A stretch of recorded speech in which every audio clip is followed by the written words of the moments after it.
Hi class, today we're going to talk about lesson 10.5, which is all about the Pythagorean Theorem. By the end of this lesson, you should be able to solve problems by using the Pythagorean Theorem, as well as determine whether a triangle is a right triangle. So this section is honestly nothing new for you. This is all stuff that you covered last year in pre-algebra. So hopefully this seems a little like a nicer section for you this chapter. I know this chapter has been a little challenging so far. So hopefully this will be a nice little break. So for those of you that don't remember what the Pythagorean Theorem is, this is our standard where we say a squared plus b squared equals c squared. It only applies to right triangles. That's probably the number one mistake I see students make moving forward. But remember, only right triangles for Pythagorean Theorem.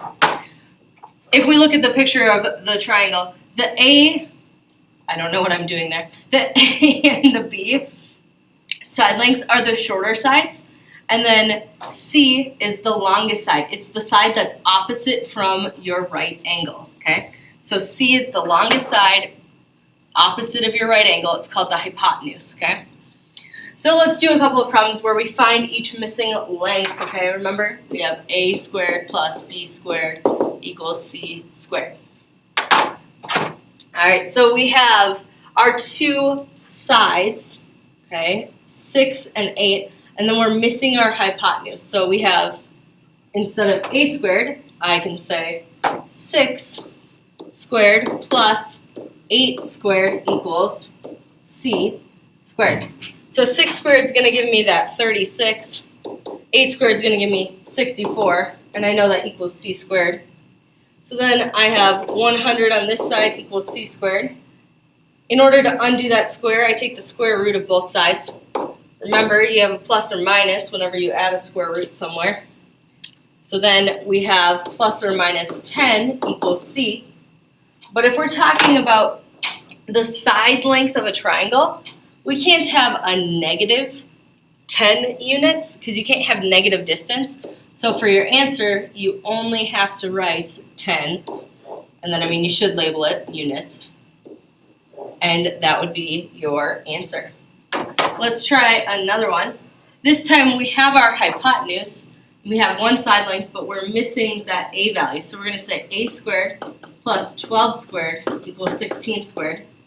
So a squared plus 144 equals 256. If I subtract 144 from each side, I'm left with a equals 112. And if I take the square root of both sides, again, I am left with plus a equals plus or minus 10.58, but I can't have negative distance, so I'm going to say about 10.58 units is my answer. Sorry, I'm terrible at boxing things today, apparently. All right, so that's all you have to do there. Why don't you go ahead and try solving this one on your own? Good luck. Hopefully you ended up with about 16.25 units. If not, be sure to reach out for some help or go back and rewatch example 1. All right, let's talk about example 2. We're talking about the sail of a keelboat forms a right triangle. Suppose the longest side of the sail is 30 feet long, and the shortest side is 14 feet long. Find the height of the sail. So I'm saying I have a 14, I have a 30, but I want to know what is that value for my boat. So I'm going to say 14 squared plus b squared equals c squared, or 30 squared. So 14 squared gives me the 196 plus b squared equals 900. If I subtract 196 from each side, I'm left with, oh sorry, not x, but b squared. I could have used x if I wanted, but since I started with b, I should finish with b. Equals 704, and if I take the square root of both sides and take the positive answer, I get b equals about 26.5 feet as my answer. Alright, so I read the problem. As I read the problem, I drew myself a picture so that way I knew. I highly recommend drawing yourself a triangle every time you do these to help you set it up correctly. Go ahead and try one on your own. Good luck. Hopefully you ended up with about 9.22 miles. If not, ask for some help or go back and rewatch example 2. And let's look at our last example for today. Determine whether each set of measures can be the lengths of the sides of a right triangle. So like I said, our Pythagorean theorem only applies to right triangles.